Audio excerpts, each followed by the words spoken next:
and welcome to LCS Proving Ground, powered by Verizon. It is almost the weekend, but we have a few more games of League of Legends to get through before then. I'm Sarah Dawn, your host for today, joined by Beatdown, Rafa, and crazy gestures at the end, Veteran. How are you? I'm doing good. Very glad to be here, especially after the split doing amateur. So it feels really nice to see other teams compete. I'm definitely glad to have your voice on the broadcast. It should be a lot of fun as well. Beatdown, we haven't gotten a chance to be on a desk together yet in quite a while. It's been a hot second. How are you, friend? I'm doing great. Super excited to be flamed by you once again. It'll be just like old times. Just, direct a little more to Mark, please. I mean, come on. Look at him. He's so flammable. What is that supposed to mean? What makes me Take with that what you will. Anyway, Sierra, what's your next boy going to be? I was going to say, we decided in the green room that Rafa was the most toxic on the broadcast, so maybe a little heat thrown his way just for that. Exactly. Man. I think it's deserved. I can go home, guys. Oh, no. You came all this way. You might as well. I'm just kidding. Just kidding. You got to be careful in the days we have an analyst, because we'll be fine with it. Just kidding. I'm really glad you're here, Rafa. It should be a lot of fun, especially since we are on the last day before the weekend, and things have been pretty spicy this week, though. They have been for Proving Grounds all around. I don't know about you all. My predictions absolutely shattered. I'm specifically looking at this lower bracket here. Golden Guardians, Rafa, eliminated yesterday. I think as soon as AoE Ginger Turmeric took out 100 Thieves Academy last week, my bracket was in complete shambles. So same. Area of Effect Esports just completely adding on to the ruination of almost everyone's brackets, unless you watch the amateur teams throughout the PGC qualifiers, then you might have just instilled a lot of hopium, and now you're cashing in on it. It's right about there. I mean, Beatdown, no, you had a lot of hopium coming into this, that amateur was going to be doing pretty well. You got to be feeling pretty okay about things today, right? I do. I mean, so far, amateur has matched my expectations, where when we have that graphic that's coming up later for wins predicted by talent, I said 7. We're already there, and I'm ready for those to be exceeded, Sierra. I'm ready to see, some more amateur wins under their belt, maybe even series wins. I'm just saying. I said it off the broadcast, but I also said it in a tweet. Today, AM's looking like they might get some more wins. I'm just saying. Well, I don't know. My predictions were shot so long ago. They're honestly instantly. I am still in mourning for that, but it has been a lot of fun, especially since getting into Proving Grounds. Of course, the academy teams do have a lot of advantage over the amateur teams, so being able to see what these amateur teams are able to come up with and compete against them is a lot of fun. Veteran, just knowing the fact that there is these established academy teams and these amateur players going up against them, what do you think that says about the talent that already we're getting these upsets? We're seeing what these players are able of doing. I mean, my boys Winnie and Young are just unstoppable, what can I say? And I absolutely love that Young was placed against his European equivalent in Leader in the Twist of Fate there. Every time that I watched Young play an amateur, Leader was the first person I thought about. They're both psychopathic Irelia players, so the fact that they got to match against each other and Young was able to move forward was brilliant. Especially right here, you see, they're just collapsing on him, working as a team. Skytech being a really good leader for the team the whole time, but the real development has been from Winnie and Young. Young's always been an incredibly aggressive player, but Winnie has gone from being a player that relied on Skytech to dictate his map movements to a guy who is every on the map that he needs to be. He plays quite a reactive, I'd say, like Yanko-like playstyle, and that's really beneficial when you get to the chaos that lower leagues typically give you across all regions. So really impressed with their development. So happy they were able to take it to Golden Guardians Academy. I'm always going to root for the amateur boys all the way, no matter who ends up winning. So really glad that they managed to draw first blood in the amateur academy war, so to speak. It's definitely a treat to watch, that's for sure. Now, of course, after a win and such a big win like that, we always have our interview. And yesterday's interview with Winnie, actually, Veteran, you'll be glad to hear about that, was quite interesting. Let's check this out. So we definitely, so yesterday, obviously, once we knew our side select, we definitely ran through a lot of different scenarios. And also, like, this is kind of ironic and usually ask for shadow later, but Meech, he's actually who we're going to play next, and he was my teammate last split. And just really running through ball matches as we thought that was going to be the pinpoint of this specific series, as well as, what their 1Ps and things of that nature could be. But yeah, I think we were prepared for all the scenarios in which they brought up. As you saw, we had the Riven counter pick ready. We were, considering the different scenarios, whether, how Kalista and Sever would interact. And we definitely had really strong showings as well. You saw the 5-flex. I think we really were well prepared from this, and you saw a lot of inspiration come from the series that happened between Team One and Live Sandbox last series. So yeah, just definitely wanted to come in here. They definitely we know later we know the type of champs he wants to play, and yeah, I think we had really strong drafts going into it. Obviously, it wasn't. I mean, you definitely can't say that the wins that Amateur are getting are undeserved, considering how they're talking about these counter picks and stuff too. I mean, they went into this venture, and you already are like, yes, I agree. They had a plan, they went into it, they executed, and they came out on top. Yeah, 100%. And this is actually something across the board from both AoE Esports and AoE Ginger Turmerics. They're both going for those counter picks. Counter pick was the keyword he said. They had the Riven, they had the Vi. Not sure how he didn't scout the Vi there from Skytech. But they were going for these winning lane states. They were intending to win this game early on and force skirmishes on their terms with the priorities they would get. The differences between Ginger Turmerics and AoE, though, is Winnie on the side of AoE is playing especially for his team and whatever they need, and to accelerate those lanes even further for map tempo. AoE and Turmerics, on the other hand, they play very heavily for their jungler, enabling him to farm and try to get a lot of economy in those skirmishes. They play with a farming jungler versus Winnie being a very heavily ganking jungler. But they're both trying to take out these teams in lane, which is not what you'd normally expect if a worse team's going up against a better team. But they've proven it's not that simple. Yeah, it's definitely a fun way to flip the script. Beatdown, you already touched on this a little bit earlier, but our amateur win predictions that we have. This is I'm really glad to see the amateur teams come out here and put up a fight. I'll preface with that. In terms of the predictions, a lot of us are getting absolutely slaughtered here. You're next to go down. Today will be a big day for how your predictions are going to live. Rafa, though, you said 9 amateur wins. You're kind of sitting pretty. Well, when I said that my bracket was in ruins because of the Ginger Turmeric win over 100 Thieves Academy, it's because I did not expect Ginger Turmeric to be the amateur team that would send an academy team into the lower bracket. I thought it was going to be the likes of 100 Thieves next. I thought it was going to be the likes of Taco Gaming, but both of those teams lost their respective academy matchups, whereas we still have the likes of Ginger Turmeric in the upper bracket. I think they're still going to take games off of future academy teams the way they are playing right now. And when we look at the rest of the schedule for the academy versus amateur team matchups, I'm very positive that we're going to see some games dropped, if not complete series drop today. Yeah, on the day, this is one of the ones we're looking at the schedule across. I'm sorry, Beatdown. I think that you're going to be dropping from here. I don't think you're going to be Gladly. Gladly, huh? I mean, you said 7, but right away you were like, yeah, my predictions aren't going to go well. Amateur's been looking kind of cheeky.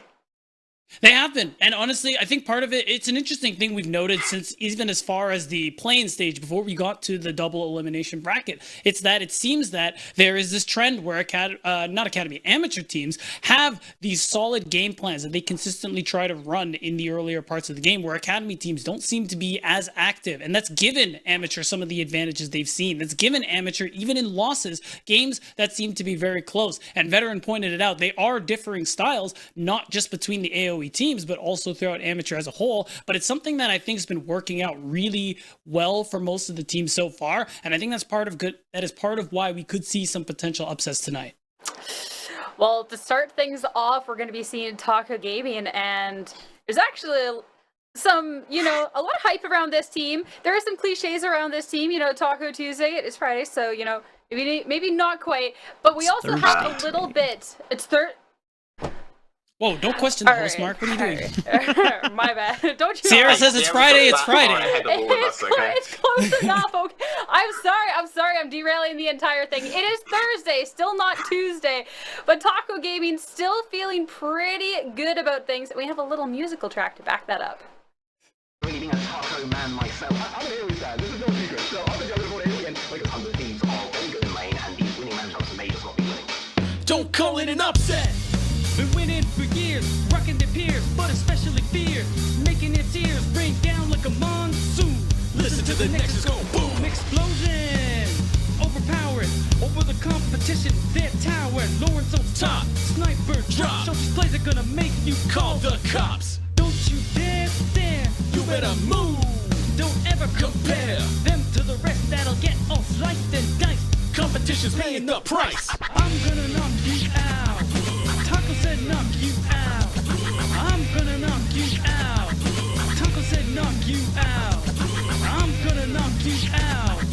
Taco said knock you out. I'm gonna knock you out. Taco said knock you out. Don't you call this a regular plan? I'm gonna rock this land. I'm gonna take this Proving Grounds world by storm. And I'm just getting warm. Just like Don Juan Canyon, they call him greatest.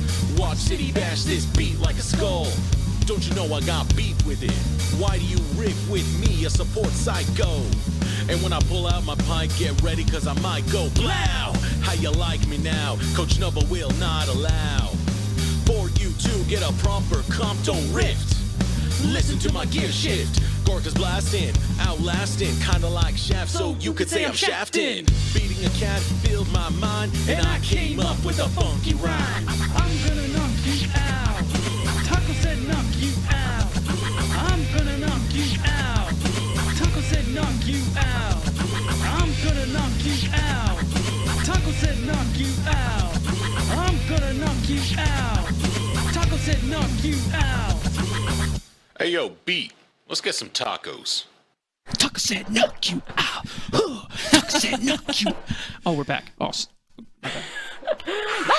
Keep going. Yeah. no. I'm vibing. Gotta save that for a win, right? Yeah, true. Right at the beginning of that, though, veteran scene, familiar face, eh? God, I was all over that. I ended up on their side of the bracket for my desks, and my otherwise very good prediction rate was just slaughtered by them every single time. We were talking about, like, winning lanes earlier, and from their initial games, it's like, okay, these guys can basically only win if they get, like, 3 winning lanes and a farming jungler, and they just scale it out like that. And they kept getting it the whole tournament. It was insane to watch. It was one of the best runs I've seen. I think standout player from that is Shochi. He fully deserves to be here. He's a mid laner who plays heavy engage, even if he's on Silas, on Yone. I've seen him do very nuts things with that. But the team as a whole, they work as 5, their plans work, and honestly, AoE are kind of copying them to beat a lot of these teams. So you want to talk about that winning lane style.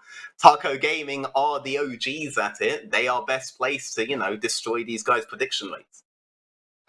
I appreciate that you got As stuck on their mine side of was. the bracket before in the past, and you're gonna get stuck casting them or being on the analyst desk for them today. Our schedule is gonna be starting with Taco Gaming going up against 100 Thieves Academy. Still a surprise seeing them down here in this lower bracket. I'm not gonna lie, everyone. And then later on, it is gonna be TSMA going up against here Cincinnati. But of course, before we head into things, if you want to be updated on who's gonna be appearing on our broadcast, the music videos that are being made. I've never seen so many music videos being made about League of Legends before. It's the meta. It gets the meta. Here we go. Or just let us know who you're rooting for. Make sure to follow and interact with Path to LCS over on Twitter. Let us know what you're thinking. Let us know if you want to show up in a music video or see Rafa dance more. Just come at us. Yeah, let's go, Mar. All right, let's go. Let's go. All right. Into our first match for today. It is going to be Taco Gaming up against 100 Thieves Academy. And this one is really interesting for a variety of reasons. Veteran, you're already talking about how well Taco Gaming's been doing. And then we have to talk about 100 Thieves Academy and how well this team was doing when we were in the Academy season and now in this lower bracket, Rafa. So for 100 Thieves Academy, I want to stress this enough because people are going to look at this matchup and say, oh, Taco Gaming, 100 Thieves Academy, it's an amateur team versus an Academy team. The number 2 seed from Academy, 100 Thieves Academy are favored to win this. That's the expectation set for this. But we also had that expectation going up against AoE Ginger Turmeric, and they lost that series. Reverse swept. The fact that they are down here and they are down only on one tournament life, if Taco Gaming lose this series, while they have their own expectations and for themselves, the public expectations is that, oh, if Taco Gaming go out, you know, they still made a decent run. For 100 Thieves Academy, if they go down at this stage, it's an embarrassment. It's like, what happened? 100 Thieves Academy, we had such 100%. high expectations for them going as far as top 4, maybe a finals rematch. So many of these guys, Busio wanted to be able to rematch against Team Liquid Academy in finals after coming so close, being one game away from being able to win the Proving Grounds in spring. If they exit out now, I mean, that all those things are in the back of the minds of multiple players right now. And I feel like that is going to be something that you don't see on screen. That is going to be inhibiting their play at some point, and it's going to be up to them if they can overcome those nerves and just play the way that they played throughout the entire summer that got them to the number 2 seed in the first place. Yeah, it's going to be a big series of who's going to step up. And someone that we were looking at for that was going to be Tenacity going into this series. Beatdown, take me a little bit through why we want Tenacity to step up and why this is going to be so crucial for 100 Thieves. See, Tenacity as a player is someone who, especially a lot of people who watch 100 Thieves Academy from the outside, you just know, like, this dude is very, very skilled. And usually a lot of games come down to Tenacity being able to 1v9 at times. Of course, you have a lot of great players on this roster, top to bottom. Busio, you know, gonna save NA and everything like that. But a lot of games where 100 Thieves look really good is when Tenacity is on one of those stronger dueling champions and he is having a huge impact. Yeah, we even got a little bit of B-roll, kind of show a little bit of what he can do. And Veteran, I want to get your take on this gameplay and how you think this is going to go down with Tenacity.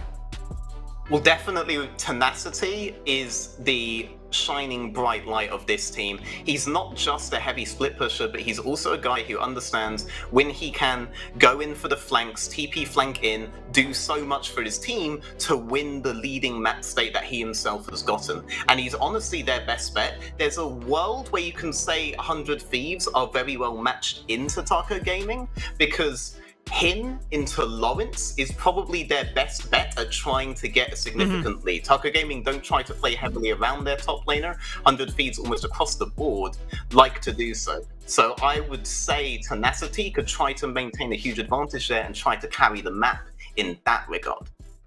That's one way they could do it.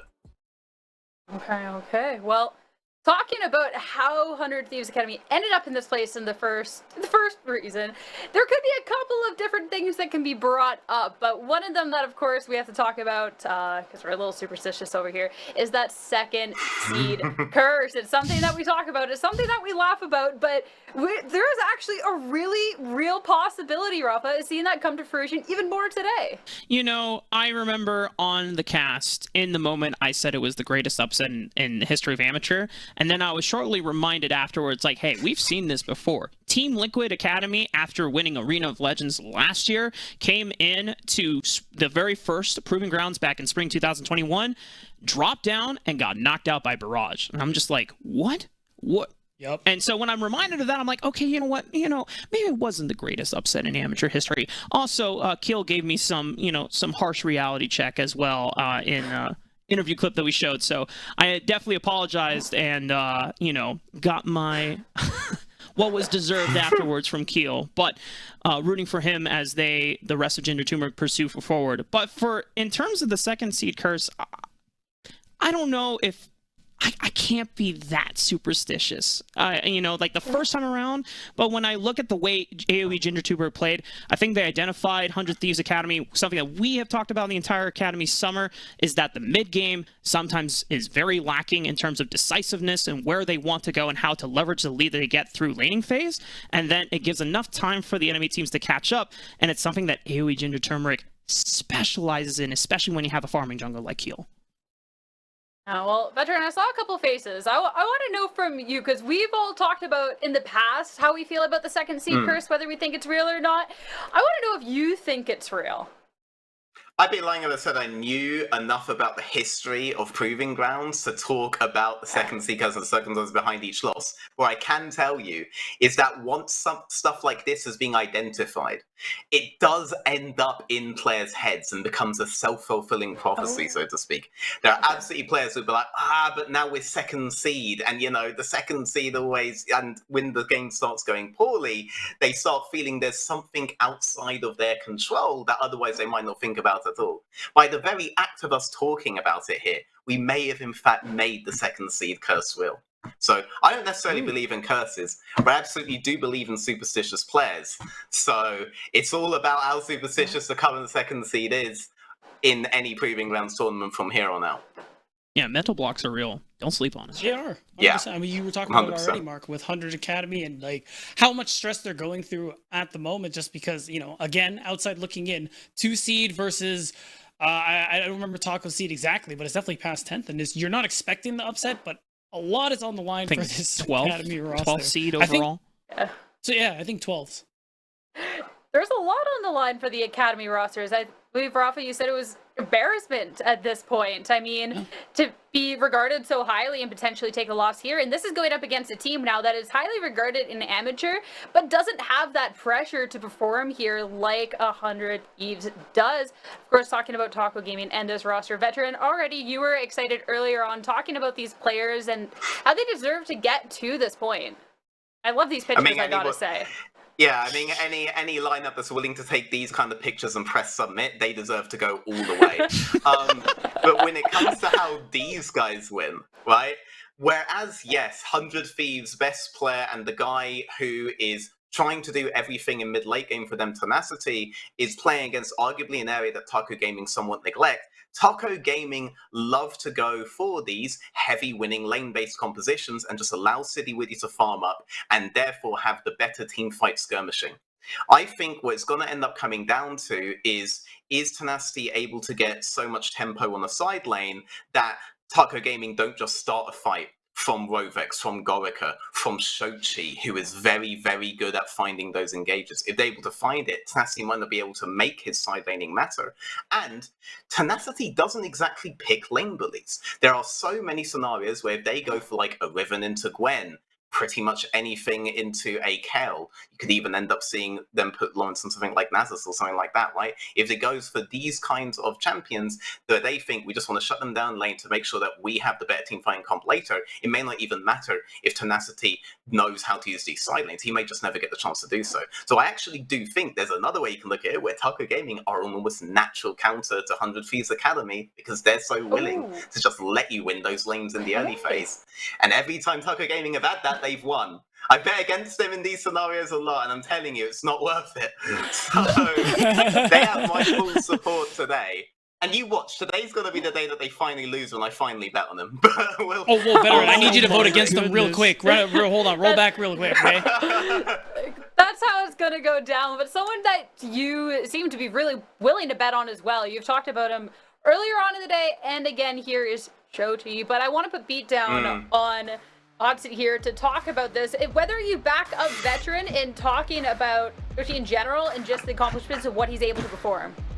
I definitely want to back up everything Veteran's been saying. I mean, Shochi as a player is someone who's impressed every time we've seen him in amateur. Last summer when he was on Immortals AOE, I mean, everybody was talking about how Shochi was going to be up next, and he technically did join Immortals Academy for a little bit, but didn't actually play in any official Academy matches. And after some time off, no longer being part of the team, he came to join Taco Gaming, and he managed to show us that he's still in form, if not exceeding what we've seen from him last year, because in particular, not only just all of Summer PGCQ, but the finals performance against 100 Thieves next was something to behold.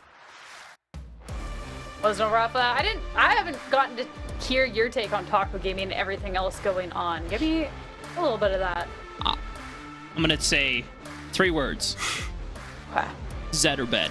That's what I want to see from Shochi today. True. Like, I saw this man in I don't remember if it was, I think game 4 or game 5, or no, game 3. Yeah. He pulls out the Zed, And I'm like, there's no mid laners that play it in this meta right now. Like, we had a durability patch. It's hard to pull off assassins from the mid lane There's these no days. mid like Shochi. Yeah, but Shochi's built different, man. I was definitely amazed, and I'm not gonna front. I haven't gotten a chance to look at Amateur as closely as some of my colleagues here who have spent the entire summer working the broadcasts, but just getting a glimpse of how Taco Gaming operate as a 5-man squad, I think there's exciting things to look for, not only from Shochi, but also giving a small shout out to Rovix from the support role as well. True. I was insanely impressed with how much pressure Rovix put on the entire map, especially on the Pike. Now, well, before we get into things, we're talking about sports for a second, but instead, going to talk about Busio. Actually, Busio is going to be talking about his thoughts on the mid lane comms. After 10 minutes in a competitive game, we're either making game plans, having good comms, and we're going to win the game, or we're a little tilted and I hear Tenacity's chair being adjusted from halfway across the room.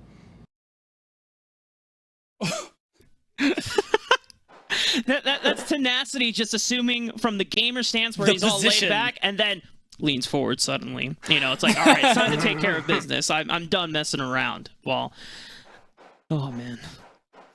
Well, we'll have to see if they can take care of business today, because this is definitely a game that, looking from the outside perspective, anyone who's just coming in thinks it might be one-sided. You don't quite know, but this could be a absolutely banger series. It's time for Champ Select, though. So, goodbye me, goodbye veteran. You two, have fun. Goodbye, gamers. We'll see you on the flip side. Hello, gamer. It's our time to shine now for 100 Thieves Academy and Taco Gaming. As we said it at the top of the show before, this is elimination lives on the line for both of these teams. Now, for Taco Gaming, while many can reasonably argue that, at some point Taco Gaming would have ended up in the lower bracket, we have to reiterate that this is not necessarily AoE Ginger Turmeric beating them, but just the fact that 100 Thieves Academy are here in the first place. And, the harsh language I used before, I'm trying to stress valid. That it's because those are the expectations that the audience has built for this squad coming in as a number 2 seed. We're blazing through the pick and ban phase right now, but I just want to make sure that is cemented in everyone who is watching this from home tonight, that 100 Thieves Academy have so much higher expectations. They know it's in the back of their heads, and now it's not just a battle against Taco Gaming, but it's a battle against their own selves and making sure they can overcome any stress or any mental block that might be on their minds tonight.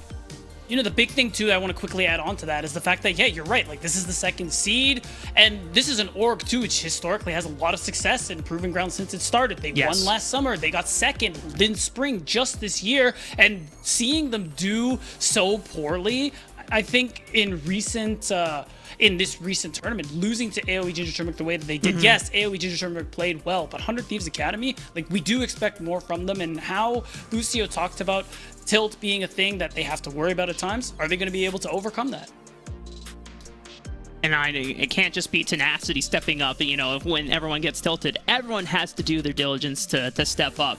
One man does not win you a game. It is a team game for a reason, right? All 5 people have to work together and be better than the 5-man against the other side of the rift. Let's take stock of what we have gotten through in the first round of pick and bans. Already, this Talia being locked in more than likely for Shochi, as we have a Zinzao for City Witty as well, Gorka locking in Aphelios, and on the flip side, it's a heavy skirmishing duo. Jimmy on the Ahri, Will on the Lee Sin, and then already a blind pick Fiora for Tenacity, showing absolutely no fear in what Lawrence is going to pick.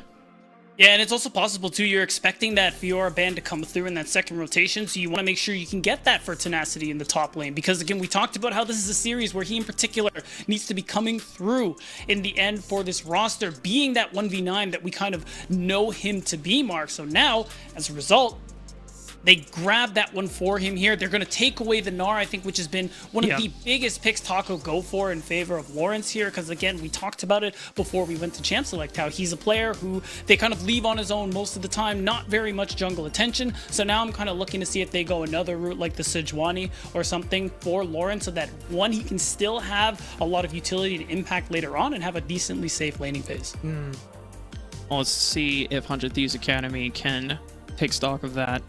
A couple of bans thrown in the top side, as you already mentioned. Gnar and Akshan being reasonable matchups that could keep Tenacity at bay and prevent him from getting a sizable advantage. The Varus for BMFX, we're still on 12.14, but I know that there's been waves about a, changed build to Varus. We're not going to see it today. It's going to be the Sivir, though, locked in for BMFX. So whether he is behind, he will at least always be able to provide utility and just on the hunt, giving everyone that AoE movement speed to just charge in forward. Right now, we're seeing the last pick come through the Sivir. Interestingly enough, the Yuumi is still up and able to be paired for 100 Thieves. So already you're seeing an enchanter picked up for Taco Gaming side as well. It's going to be Rovex on the Lulu just to give that extra bit of healing, maybe shielding if you go the Moonstone route. And I think that wild growth is going to be very impactful because you're looking at Jimmy on the Ahri to try and get onto that backline Graves with Will to be able to threaten this Aphelios in Gorka. And okay, yeah, it is Graves top. Okay, actually, I like that pickup though. I don't think I've seen Lawrence play that, but that ends up being honestly pretty solid into Fiora. Like, you get pushed, but it's not usually what we see from this player. It's usually, champs that you can just kind of leave on their own. Gnar, Sejuani, like I was already talking about. But with good performances in the past of things like Akshan, the Graves make sense too. It's been a hot minute since we've seen Graves top. I think for me, we saw so many instances of it throughout the World Championship last year. EDG's top laner as well, Flandre making a great name. And of course, I think he ended up picking up a World Championship skin for himself at the end of it. So for Lawrence, range matchup, while it's not Akshan or Gnar, still ways for you to be able to poke and prod your way around Tenacity during the laning phase. I want to talk about this Yuumi being locked in for Busio. You already called it out that was most likely going to be the combo with Sivir. I'm going to echo Smax's thoughts, which is probably what they are saying right now, watching from home. Putting Busio in Yuumi jail or Nautilus jail is a crime, and with the way that Busio can actually pilot himself on some of the most mechanically difficult champions with almost flawless ease, I feel like this is restraining a little bit of what Busio can do, but they are putting a lot of eggs into the basket of the top side of the map, because BMFX, Sivir can be powerful the later the game goes, and you have that wave clear insurance to stall the game out if things don't go your way. But I imagine that a lot of the investment from 100 Thieves Academy is through this jungle mid duo. We have to see Lee Sin and Ahri explode on the map against Taco Gaming. Agreed, and that's the thing we were criticizing going into today in the series against AoE Ginger Turmeric. 100 Thieves, especially into Lee Sin, into Karthus. I know you were particularly tilted about that one, being a jungler yourself, Mark. The fact that we simply did not invade the Karthus at any given point, and that was an entire game where 100 Thieves in the earlier parts didn't do anything. And it's that Academy trend that I was highlighting when we were on the desk earlier. The fact that Academy teams, for the most part in this tournament, have been very inactive, and that is why Taco Gaming, who are also pretty cool with playing that kind of play style, are actually in a really good position, I think, overall in this matchup. And I think given the drafts that we've seen, they have plenty of ways to be able to not only impact the early game with City Witty on the Xin Zhao, who's going to have a lot of impact, but also being able to make some of these cross-map plays. Because the thing we haven't really touched on yet, of course, Shochi playing the Talia, having access to that Weaver's Wall to be able to make plays to slot side, is actually going to be a pretty important way for them to try and shut down Tenacity if that's the route they want to go. By the way, Mark, what's up? You see that second summoner spell Tenacity's got? Yeah, it's Ghost, dude. Yeah, it's Ghost. Yeah, well, I mean, if you think about the way that he wants to play the lane matchup, as long as you're hitting that lunge, you're getting the roost cooldown on it, so you don't necessarily need flash. But the movement speed from the Ghost, true. If you ever miss your lunge and you're down essentially your flash, at least you have the movement speed to escape from certain ganks from City Witty or Shochi, as you are predicting might happen in the early stages of the game, or perhaps the mid game if the laning phase is still extended. But we are on to the Rift for Game 1 of this series. It is still a best of 3, which means that there is only one game for either team that you are allowed to give before you are one game away from being knocked out.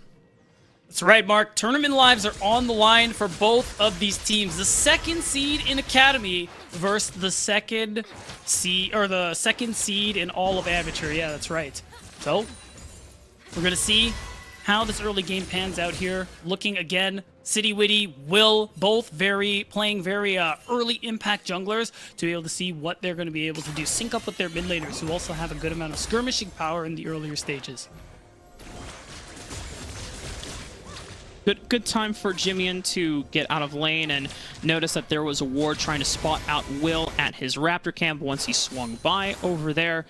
He's going to sweep it out, deny vision away from Taco Gaming, and at the moment we already see that City Witty is taking a faster clear towards the top side of the map, skips the Krugs, more than likely going for a 5-cam clear and then ready to either skirmish with Will in the top Ritter side or look for 2v2s. I'm not gonna lie, when it comes to straight up 1v1s between Xin Zhao and Lee Sin, Xin Zhao straight up has better stats than Lee Sin, but you have more mobility and ways to choose and pick your fights as the Lee Sin. So it's more on Will to decide how he engages, how he approaches and uses his cooldowns, because if City Witty catches him out at a wrong timing, the counter ganking potential is super massive for Taco Gaming. And I think that's why it's such a big deal Jimian was able to kind of clear out that vision, because it means that, you know, you're not 100% sure what Will's early pathing is going to be like at the moment here. And I think for the time being, City is just going to go for this clear and move, actually looking to go towards the mid lane potentially here. Or maybe path his way down to the bottom to just pick up that Scuttle Crab. So, yeah. Sorry, There's a couple options. Right now, Gorka and Rovix are pushing up a huge wave. He could look for this crab and then try and time a dive onto the bottom lane. Shochi already moving in position as well. There could easily be 4 people on the bottom side of the map. Will is nowhere near the play. City Witty trying to get some information about the jungle camps right now, but it seems like that the wave timer is lost. Now, City Witty can look for a gank instead if BMFX is overextended. Yeah, but nice little ward. It's going to prevent that from actually going through here. So it's just been a quiet early game so far. That information is good for Will, though, because he has that opportunity to clear the top Scuttle Crab and see if there's an opportunity for him to go towards the top side of the map here. So far, though, Jimian won't be able to join. Things are just pretty chill for the moment here. I don't think Jimian's actually going to get an opportunity to move, at least not right now.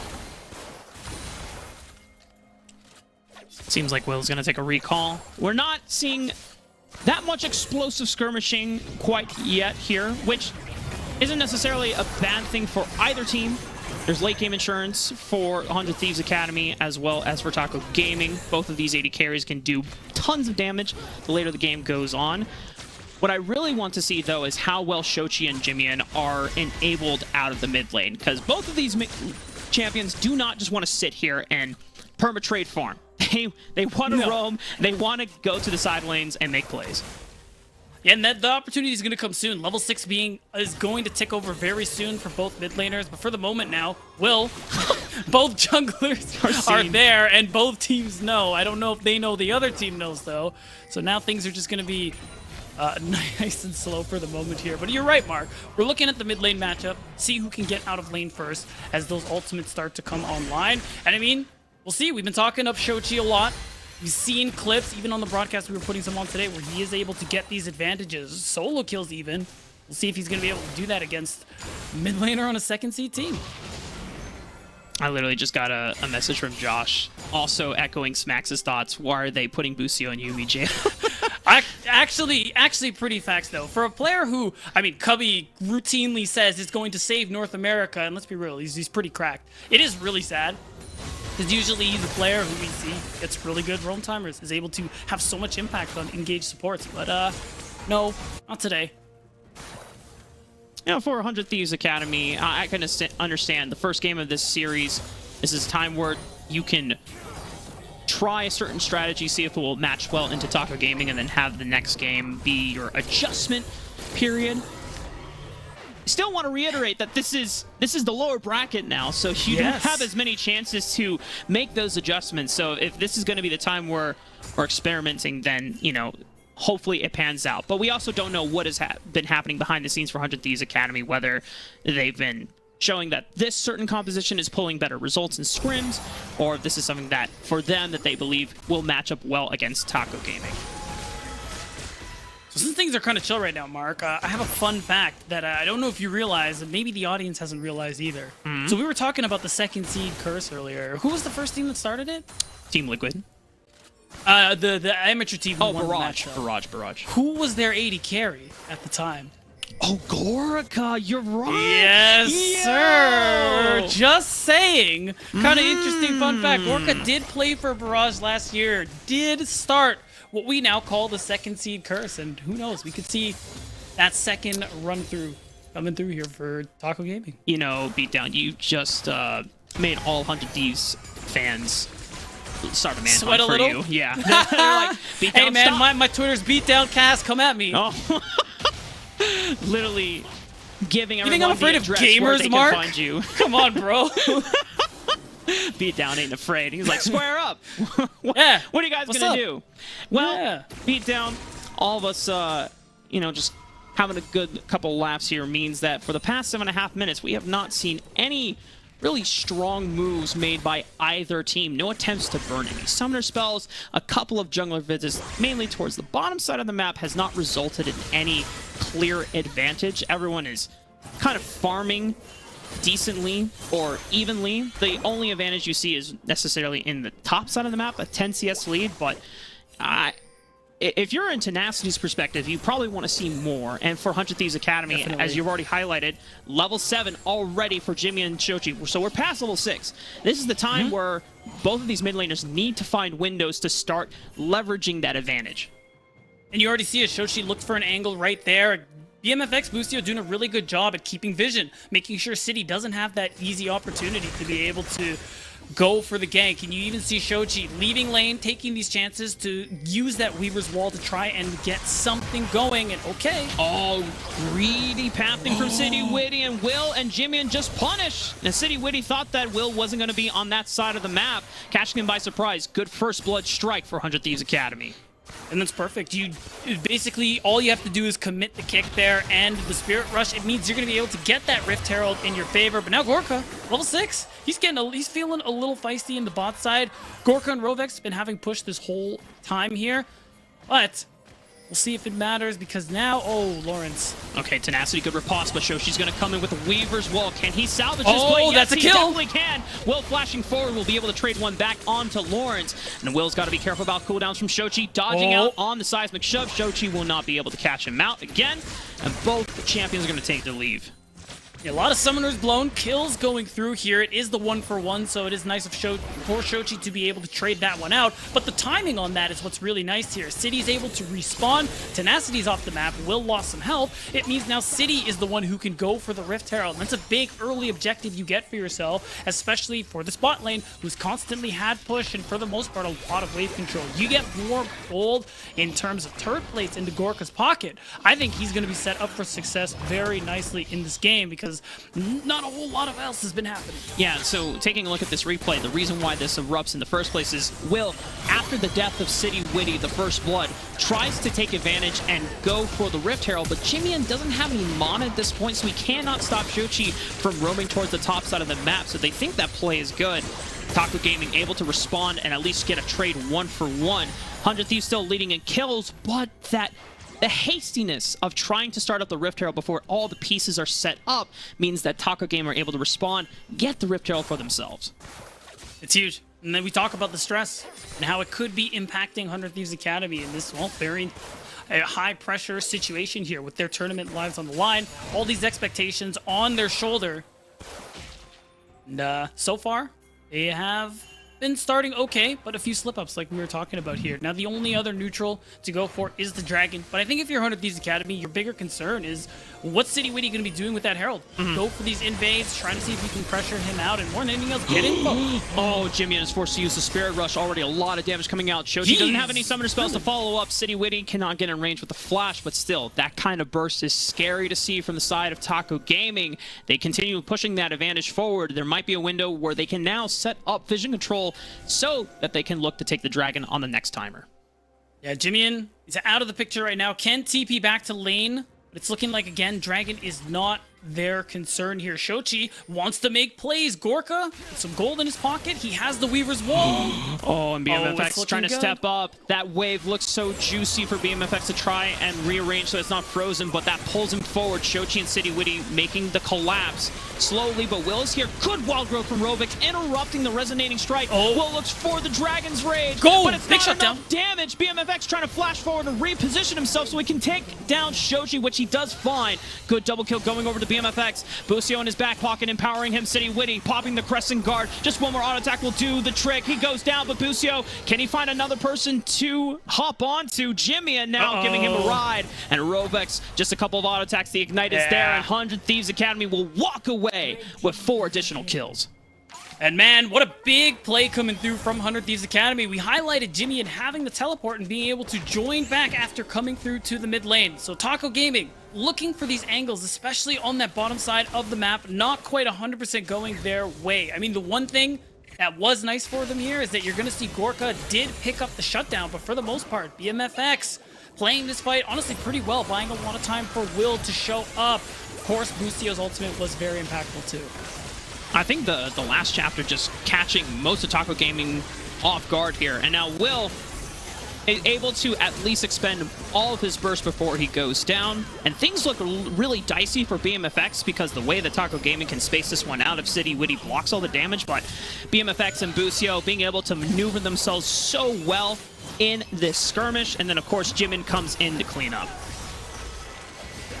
And really big cleanup coming through here means that now, after the 7.5 minutes of basically nothing, Mark, things are getting nice and scrappy, and they are looking for more.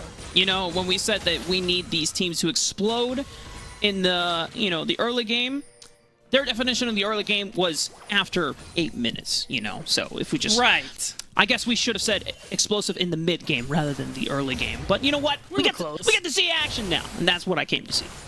Exactly. That's what we like about it here. Again, in these high-stakes match where tournament lives on the line, this is what we want to see from both of these teams here. And a thing I want to highlight, we are seeing City, that Herald close to expiring is going to drop it bot lane. It will probably go through, but because Will's in the area, you're not going to get the turret break that you are potentially looking for. It's 3 against 3 right now. Jimmy looking for the collapse. He's spotted on a ward. The Rift Herald makes the charge, but it's not enough to take out the turret completely. So first brick is still up for the grabs for either team.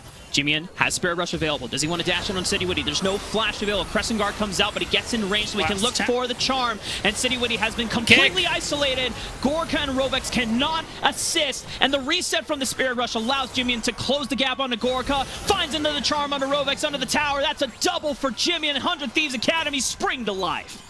And now they're running away with this one, Mark. Another play answering the Rift Herald from the bottom side of the map. Couldn't have gone any better here. Shochi nowhere able to help, and now can't even threaten breaking the turret because look who's walking down into the mid wave, shifting to make sure that not as much value is going to come through. We might even have a kill on our hands. Oh, baby. Tenacity doesn't have flash, but he's popped the ghost. NOS button activated, and Tenacity leaves Shochi no ground left to stand on. Finds the solo kill. Yeah, really nice move here, and again, limiting the options of what Taco Gaming can do in response to 100 Thieves Academy's success so far in the earlier parts of the games. And its success is the perfect word for it. 15 minutes in, Mark, we're 4,000 gold up, and a lot of the crucial members are the ones who have it.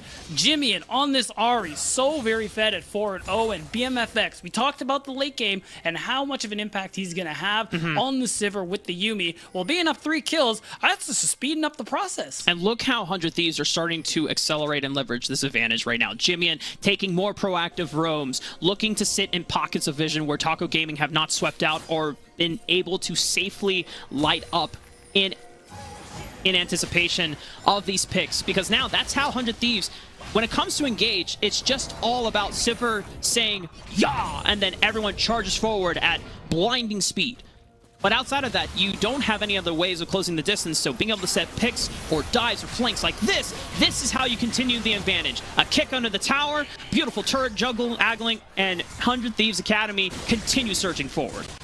Yeah, at least this time, Taco Gaming are able to get something for their troubles here. They are, because so many people committed top, it's going to be easy to finish off that bottom turret, pick up the first dragon here. But 15 minutes in means we are not very close to a soul at all. But this is actually pretty big for Gorka. The fact that he had the chakrams ready to go means that he was able to very quickly obliterate this turret. And as long as the bot lane and jungle of Taco Gaming walk away from this one, at least that is a nice chunk of gold in their pocket. The problem is, Rafa, 100 Thieves aren't done.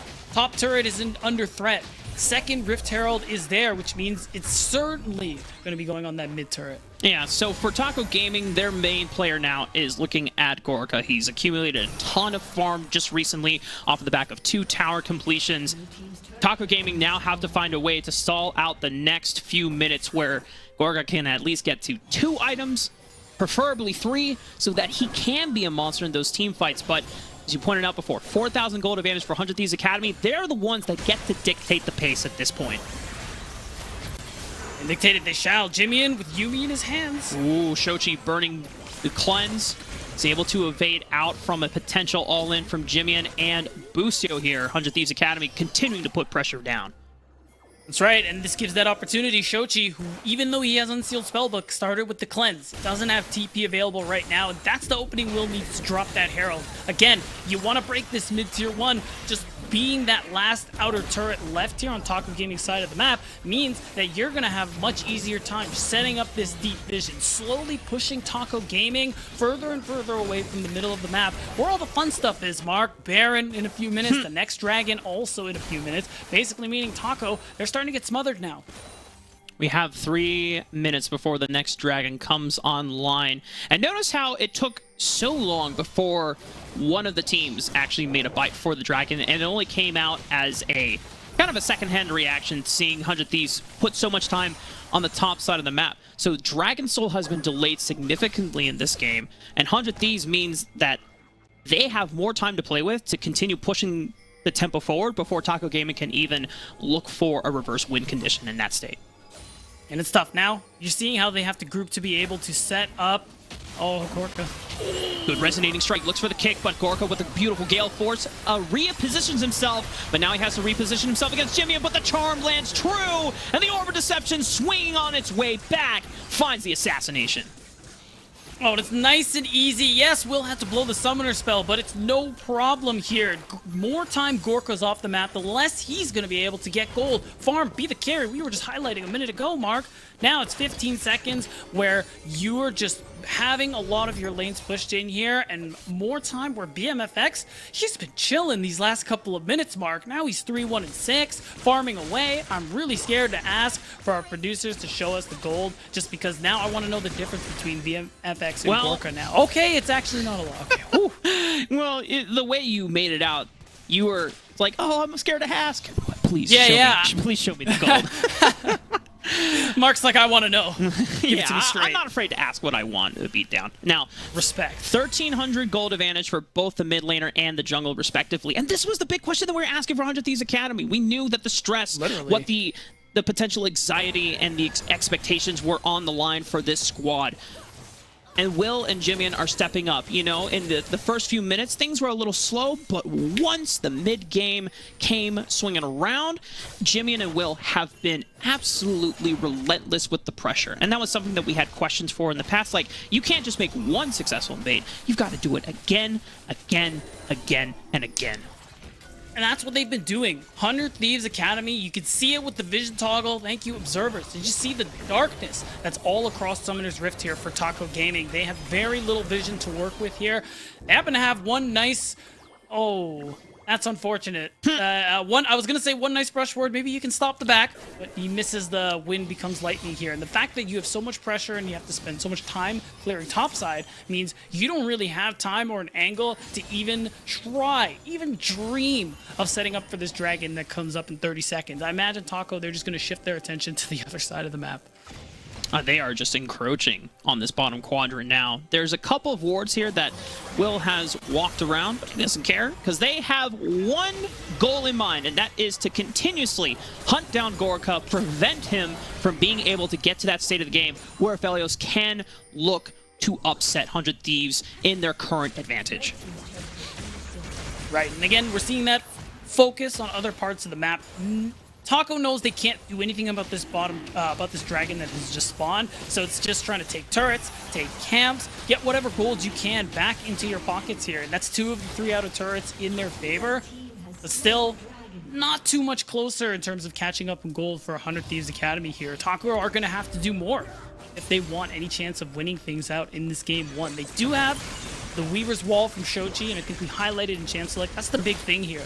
You need that side lane play from Shochi, giving you that numbers advantage to maybe, whether it's pick up Jimmy and BMF, whoever shut down, just to be able to get some extra gold in your pockets and some breathing room on the map. Yeah, but you can see it's so difficult for Taco Gaming because you need to set up that vision first before you can look for the side lanes plays. Otherwise, if you collapse thinking that someone is all by themselves and suddenly, boom, 100 Thieves Academy, 2-3 members were waiting for that play to happen. However, Tenacity, is he fine here? He doesn't have flash, and he might just completely isolated. Great pick from Shochi, just catching Tenacity off guard. It's huge, yeah. Doesn't even react in time to the riposte to the seismic shove, and that means you have an opportunity here with the Weaver's Wall. He's cut off well from the rest of BMFX and Jimmy in here. Busio's still with BMFX here, but they're trying to collapse on them right now. It's a 5-on-4 advantage. Jimmy waiting in the wings, seeing if someone oversteps their welcome. Lawrence, good flash, finding a way to get out of what could have been a disastrous situation. And speaking of flashes, BMFX also forced to use his, lest he end up falling and giving away even more gold here. Still, numbers advantage, but the range, the poke, and the mobility of 100 Thieves Academy make this very difficult here. They can't quite find the angle on Taco Gaming side to make it happen. City has the Crescent Guard and could have gone for an all-in, but it's simply too risky, especially when you're dealing with that Yumi on the other side. Busio outputting just insane amounts of healing now. And so realistically, what does that pick for Tenacity do for Taco Gaming? It shores up the deficit by 1,000 gold. That's not bad. But as we said for 100 Thieves, when we addressed their mid-game problems about, okay, how do you leverage this advantage? You need to continue making plays over and over and over. Taco Gaming find themselves in a similar situation where that pick onto Tenacity cannot be the only thing that you do this mid-game. Right. You have to continue playing. Right, and at least now, with that kind of bit of space they've gotten on the map here, they are starting to clear out some vision, but now everyone from 100 Thieves Academy is here and ready, and they're right back at it, Mark. They're moving to control vision on this top side of the map. Keep it dark, where Taco tried to get some light in it. And because the Baron is up now, because 100 Thieves are still in a pretty strong position, Taco Gaming, they're going to have to face check at some point, and really only City is the one who can do that. And it's so difficult as a Xin Zhao, like, because you're not necessarily a tank. You're a Xin Zhao. You can go in, get some burst down, maybe get a Thirsting Slash from the Gorge Ringer to sustain yourself, and a well-timed Crescent Guard to block out range damage. That's it. And if you go down too far aggressively, we're past 20 minutes speed down, so there's always a play for Baron. Shochi thought that he was cutting someone off from 100 Thieves Academy, but they can always dip to the left. An interesting, well, I was going to say interesting pinch, but Will, being Lee Sin, very easily is able to jump over the wall. The only thing now is that you do have that numbers advantage, but here's the thing. All this time being spent, because you're behind, you have to commit so many numbers. This is the dream scenario for 100 Thieves Academy. Look what's happening on the bottom lane. Tenacity, split pushing like Fiora does best, and just having a great time all by his lonesome. And this is one of the few times where 100 Thieves Academy get to show how they can actually push leads in the mid game. When Tenacity is set up on a split pusher, and Taco Gaming are forced to spend, as you said, numbers advantage on the other side of the map, Tenacity gets to continue putting pressure on the enemy team regardless of if they're able to make plays and take out numbers here. 2 turrets have just fallen in the past couple of minutes. 100 Thieves are getting closer and closer to knocking on the door of the Nexus. And that gold lead that they narrowed a little bit on the side of Taco Gaming has been opened wide up once again. We're looking at 5,000 in favor of 100 Thieves Academy. So much gold off the 2, probably soon to be 3 tier 2 turrets that 100 Thieves Academy have gotten for themselves here. And all the pressure on the map means Taco, again, you have to go for some of these risky plays. Commit more than normal members to clear vision, to face check for objectives. And again, we're watching Tenacity because that is where he thrives. He's going to have all these opportunities to split push pretty soon, Mark. Like you said, I'm sure it's going to be Tenacity who knocks on Taco Gaming's door first. Dragon is coming up in the next 20 seconds here. 100 Thieves already taking poise in the bottom quadrant of the jungle, where they're closest to the pit, and they can look to pounce on Taco Gaming if they take an aggressive path into the objective. Jimmy is waiting on the side. Charm landing on the Shochi. About a third of his HP already done, but then it's a boomerang blade from BMFX that takes out another third. Shochi now forced to retreat. And they're not even interested in the Dragon because they still have Tenacity making work on the bottom side of the map, pushing and pulling Taco Gaming from its core of 5-man that are trying to look for death squads and look for roams. But Jimmy pushing that advantage forward, knows that he can take the chance, and this is exactly what we needed to see from Jimmy. Doesn't take out Shochi, but 100 Thieves Academy, their mid laner, is stepping up when it matters most, when elimination is on the line. And it is wild. Jimmy, as a player, all split long, is someone who you guys on the Academy broadcast highlighted for the melee carries. But oh, we gotta hold that spot. Tenacity. He's ghosting. He's fine. He's ghosted. You're right. But yeah, Jimmy, player, usually melees, you see him on the Akalis, the Silases, things like that. That's usually where he shines. Today, on the Ahri, on the Mage, he's stepping up big time for 100 Thieves Academy, especially in this scenario where, again, facing elimination are both of these teams. Taco Gaming now down 6,000 gold. We're about to hit 30 minutes. 2 Dragons are in 100 Thieves Academy's stead. Baron is still on the table whenever 100 Thieves Academy want to make a go for it, but they are just playing the long and patient game against Taco Gaming. They're slowly bleeding them out and wrestling control away from Taco Gaming on the outer reaches of their base. And sooner or later, Taco Gaming, it comes now to a question of, do they have the endurance? Do they have the patience to wait that long? Or will they make a mistake in their hastiness to try and claw their way back in controlling this game? And will 100 Thieves punish? We have seen that from other amateur teams, and that's kind of one of the big differences, how you perform in those later stages of the game, especially when patience is an aspect like you're highlighting, Mark. So now this is going to be a big test for Taco Gaming as they find themselves in a very rough position, so much so that now will BMFX and Boosie are just going to 3-man the Baron here. It's going to be nice and easily taken away. And not only is that easy gold up front in your pockets, you just make Tenacity split pushing that much more dangerous. Because with those Baron up minions, it means more time spent away from Tenacity, more alone time in any side lane, means even more damage he'll be able to do. Yeah, I mean, Jimmy is so damn strong on the Ahri. 3 fully completed items. He can continuously stay and put up post in that top side quadrant. No one from Taco Gaming is strong enough to face check that. At this point, if he catches you with a charm, you're gone. You're dead. Yeah. 100%. And even that Banshee's Veil being one of the completed items, that Spell Shield gives you that extra bit of protection because Shochi been going for some of those blind seismic shoves, and if that gets on top of you, I mean, that's just a get out of jail free card.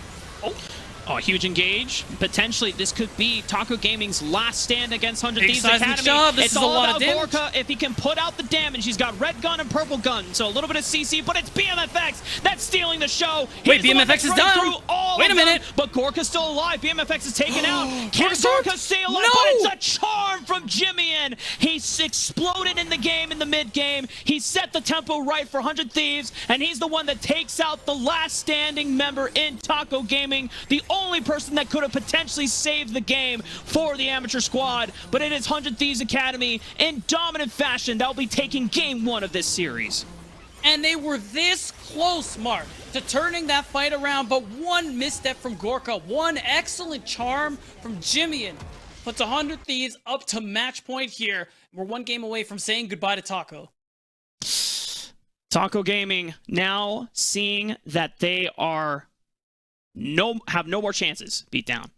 They had the 1 game barrier, and now it is just make or break every single game, whether it's 1 game or 2 games, if they can find a way to bounce back in the preceding match. And it is all down to could potentially just 1 more game. And for 100 Thieves Academy, the way that they established this victory beatdown is making 100 Thieves fans incredibly elated to see this bounce back. More than anything, it's got to be relieving, Mark. The fact that when we were going to this broadcast, you highlighted 100 Thieves poor performance leading up to this point here in Proving Grounds, embarrassment. And I think it was. So now the fact that they've gotten here and they have played against Taco Gaming, second seed in amateur, and just dismantled them, quite truthfully. And they did it really well and convincingly as on top of that. And I think that's more the 100 Thieves Academy that you're expecting to see, whether it's a PG fan, Academy fan, whatever fan, as long as you know 100 Thieves as an org and what the success that they constantly output, this is more of what you expect. While the series isn't over for 100 Thieves Academy, being one game up in this series definitely puts them in the right track. And for one of its more confident and outspoken members in Tenacity, we definitely actually have gotten a chance to see some of his thoughts in this little mini documentary that we've provided. We don't have a way to start a fight, so let's just force them in. Tenacity with a 5-man ultimate! The rocket! The reset! Tenacity with a triple kill! So in my first split of Academy, honestly, I was very nervous. Like, it was a completely new stage, completely different to amateur. I moved out to LA. I had to, wake up on a certain time, get to work on a certain time. I wasn't really nervous in amateur, but sometimes you see the viewers go up for like the Academy stream, right? I think a lot of my play was influenced by nerves, especially on stage, right? I could be on people in scrims, but then like, I play like my hands fell off and I'm like playing like Gamsu or something on stage, and it just feels really bad. After losing Academy playoffs, I wanted to prove something by going into Proving Grounds. I definitely felt a lot of hype around that. Just making comeback, beating TL was kind of like my dream at that point, one of my big goals. Eventually like end up winning Proving Grounds. But I was called by Papa Smithy maybe like a week before the event started. He said, hey, we're going to Worlds, we want to bring you with us. We want to bring you and Kenvi with us. We think you have a lot of talent and we want you to show it here at this boot camp. I think rank 2 EUS on the ladder. I got a challenger within like 5 days from like 0 LP to 900, which was definitely, I think, impressive, but kind of took a toll. Sleeping like 4 hours, playing 16 hours a day kind of thing, but overall a good experience. So Tenacity last split, initially the idea was to just gain a competitive advantage, kind of like test the waters with how like Someday had been a little bit iffy towards the beginning of last year, and then we also wanted to like broaden champion pool, broaden strategies.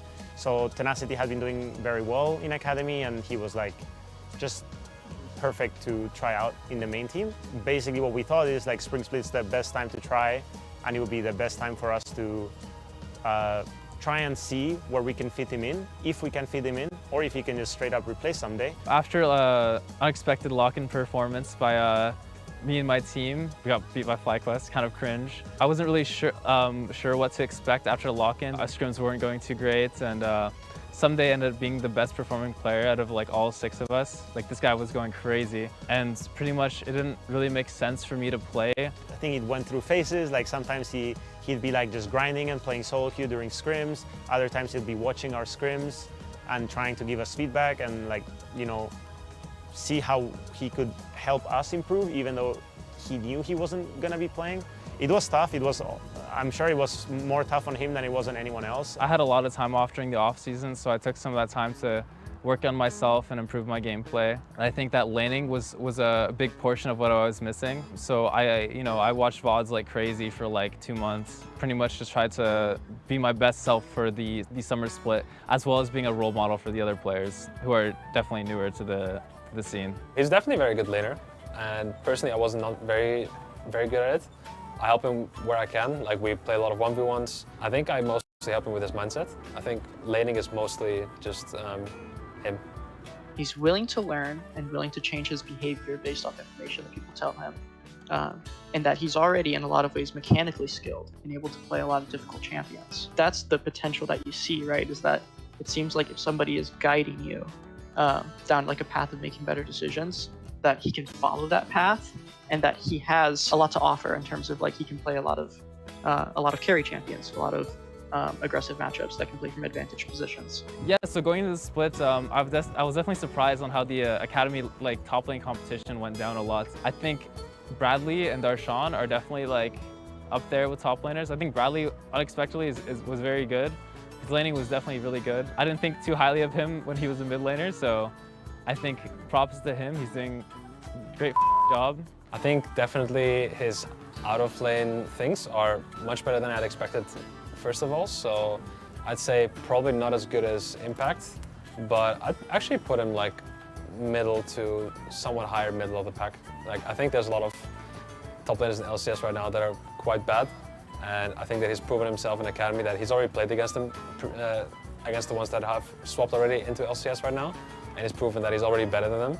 Tenacity is kind of in an interesting spot. Kind of that what I found myself when I was in Academy is when, like, your own performance, you've already proven yourself as a player, and you are kind of the best player in your role in Academy.